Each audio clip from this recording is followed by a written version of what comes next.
Il est 3 heures du matin et vous êtes réveillé. Vous n'avez pas fait de cauchemar, le téléphone n'a pas sonné. Vous étiez simplement en train de dormir et puis non.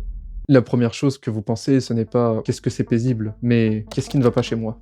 Vous remettez ça sur le compte de l'âge ou du stress, et vous vous dites qu'un corps qui dort bien dort d'une traite, et se réveille au milieu de la nuit, c'est une petite panne, quelque chose à réparer. Pendant très longtemps, personne n'aurait pensé ça. Ce réveil avait un nom, il avait même ses habitudes, ses gestes et ses prières. Et puis, il a disparu, si bien qu'aujourd'hui, quand il vient vous trouver à 3 heures du matin, vous le prenez pour une maladie. En 2015, une équipe est allée vérifier, et le réveil de 3 heures du matin est devenu beaucoup plus étrange. Commençons par quelque chose que vous savez déjà. Le bon sommeil, c'est 8 heures. On s'endort, on se réveille. Entre les deux, rien. C'est une ligne droite. Le sommeil réussi, c'est le sommeil qu'on ne sent pas passer. Alors, mécaniquement, se réveiller au milieu de la nuit, ça veut dire rater quelque chose. Sauf qu'il y a un détail qui ne colle pas. Et ce détail va être remarqué par un homme qui lisait de vieux documents. Dans les années 90, un historien américain passe des années dans les archives, mais pas des archives du sommeil. Ce n'est pas ça qu'il cherche. Il lit des journaux intimes, des comptes rendus de procès, des romans, des carnets de médecins. La vie ordinaire des gens il y a 3 ou 4 siècles. Et il tombe sur une phrase étrange. Quelqu'un raconte s'être réveillé après son premier sommeil. Premier sommeil, la formule suppose qu'il y en aura un deuxième. Il note, il continue. Puis il tombe à nouveau dessus, ailleurs, dans un autre siècle, un autre pays, de la bouche de quelqu'un qui n'a rien à voir avec le premier. Premier sommeil, second sommeil, encore et encore. Il finira par en rassembler plus de 2000. 2000 fois dans des textes qui n'ont aucun rapport, des gens parlent de leurs 2 sommeils comme nous parlerions de prendre un café le matin, sans expliquer, parce qu'il n'y avait pas besoin de l'expliquer. Pour ces gens, on ne dormait pas d'une traite. On se réveillait, on restait éveillé un moment, puis on se rendormait, en 2 fois. Et l'heure entre les deux n'était pas une panne. C'était un moment à soi, on priait, parlait à voix basse, ou on faisait l'amour. Ou bien on restait simplement allongé à penser. Il existait même des manuels qui proposaient des prières spéciales, pour cette heure précise, au milieu des 2 sommeils. Alors, voilà le problème. Si pendant des siècles, se réveiller au milieu de la nuit était si normal qu'on avait des manuels de prière pour ça, où est-ce que c'est passé ? Comment une chose aussi ancienne et ordinaire a pu disparaître à tel point qu'aujourd'hui, on la prend pour une maladie? Et surtout, est-ce que c'était vraiment nous, ou bien une vieille habitude, une mode dont on a eu raison de se débarrasser?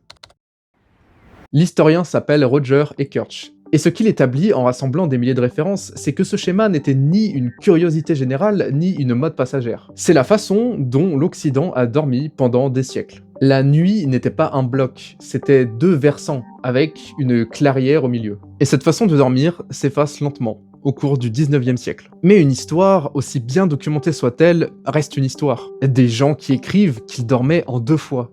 On pourrait imaginer que c'était une habitude culturelle, une façon de faire, pas une façon d'être. Quelque chose qu'on aurait pu décider, et donc défaire. Et c'est là qu'une expérience menée dans les années 90 change la nature de la question, puisqu'elle ne va pas les chercher dans les archives, elle va les chercher dans le corps. Un chronobiologiste, Thomas Ware, se demande une chose simple. Nos ancêtres n'avaient pas d'électricité, donc ils avaient des nuits énormes, 14 heures d'obscurité. Parfois plus. Nous, non, on n'a presque jamais ça, on allume la lumière. Mais alors, que se passe-t-il si on rend à des gens modernes les longues nuits qu'ils ont perdues? Il prend des volontaires en bonne santé, et chaque nuit, pendant 1 mois, il les plonge dans l'obscurité, pendant 14 heures. Pas de lampe, pas d'écran. La nuit d'un autre siècle. Les premiers jours, ils dorment énormément, 11 heures. Ils remboursent une dette de sommeil. Toute la fatigue accumulée d'une vie éclairée. Puis, ça se stabilise. Et au bout de 4 semaines, ils commencent à faire quelque chose que personne ne leur a demandé de faire. Leur nuit se coupe en 2, un bloc de 4 heures, puis un réveil au milieu de la nuit, 1 ou 2 heures éveillés, et un second bloc, jusqu'au matin. Exactement ce qu'Ekirch avait lu dans les archives. Sauf que là, personne n'a lu Ekirch. Personne n'imite une coutume.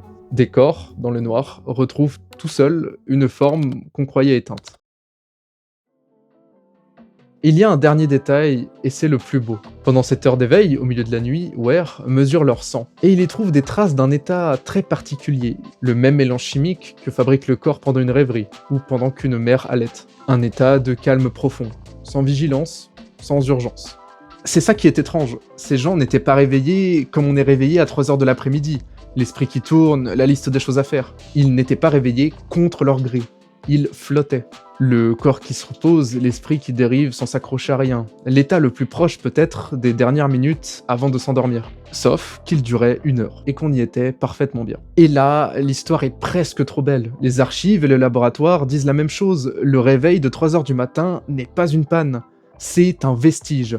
Quelque chose d'ancien et d'inscrit qui remonte quand on le laisse remonter. C'est exactement à ce moment-là qu'il faut se méfier. Parce que cette belle histoire repose sur une idée qu'on n'a pas vérifiée. L'idée que ce sommeil, c'est le sommeil naturel des humains. Celui d'avant, celui de toujours. Et pour vérifier ça, il ne suffit pas de lire de vieux carnets ou de fabriquer une nuit d'hiver dans un laboratoire. Il faut aller voir des gens qui vivent encore aujourd'hui sans jamais avoir appuyé sur un interrupteur.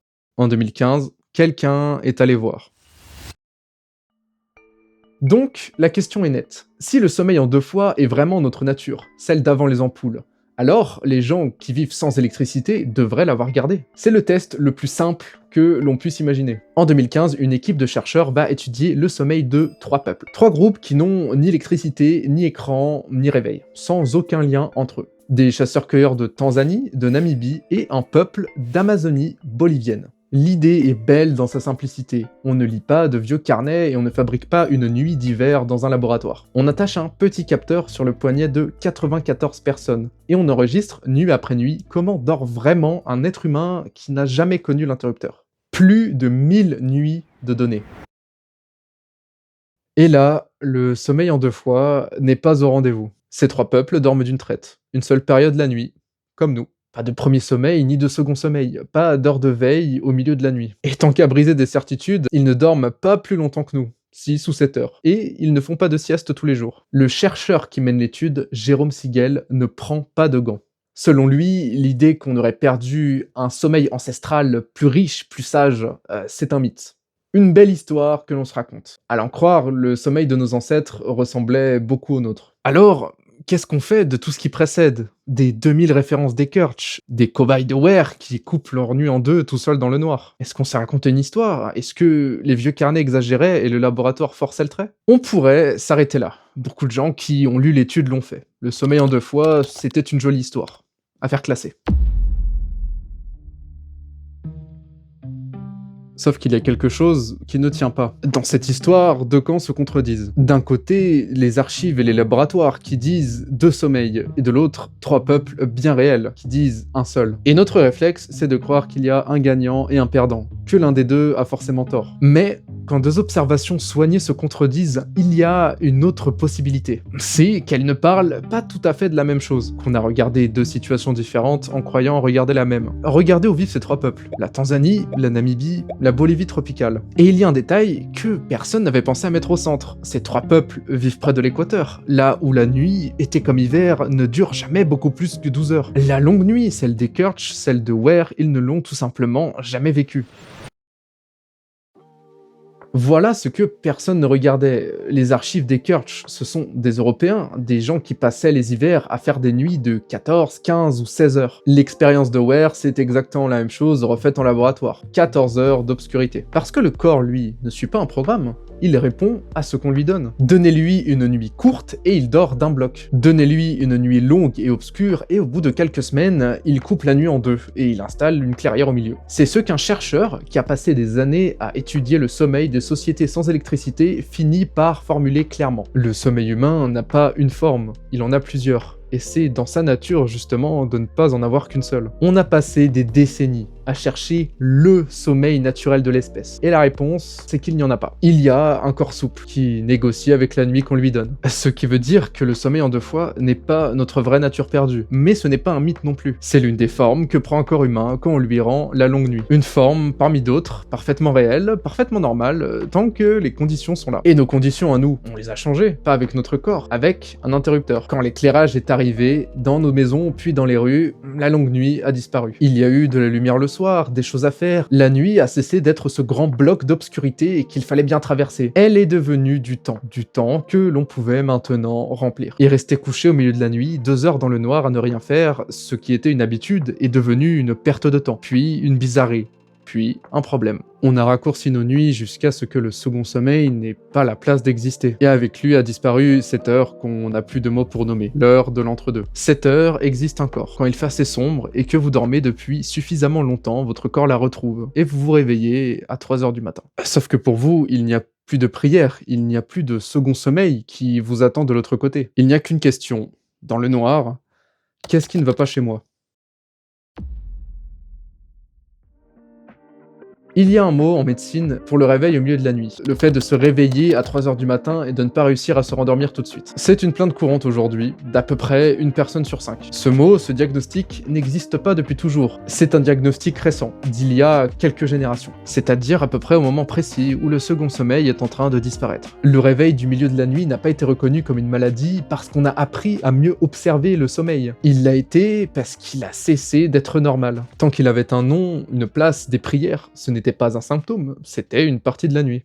Nous n'avons pas guéri l'insomnie du milieu de la nuit. Nous l'avons inventé. Cela ne veut pas dire qu'il faut vouloir le retrouver. C'est peut-être la tentation en entendant tout ça, éteindre les lumières, rallonger ses nuits, essayer de retrouver quelque chose qu'on a perdu. Mais il n'y a rien à retrouver et rien à réparer. Le sommeil en 2 fois n'était pas meilleur, il n'était pas plus sage. C'est juste ce que faisait un corps dans une nuit qui n'existe presque plus. Nos ancêtres se réveillaient à 3 heures du matin et ils ne pensaient à rien de spécial. Ils n'avaient pas de mot pour ça parce qu'il n'y avait rien à nommer. Vous avez un mot, et le mot transforme l'heure tranquille en heure perdue, et l'heure perdue en heure inquiète. Alors la prochaine fois que ça vous arrive, 3 heures du matin, les yeux ouverts, le silence, peut-être qu'il n'y a rien à réparer.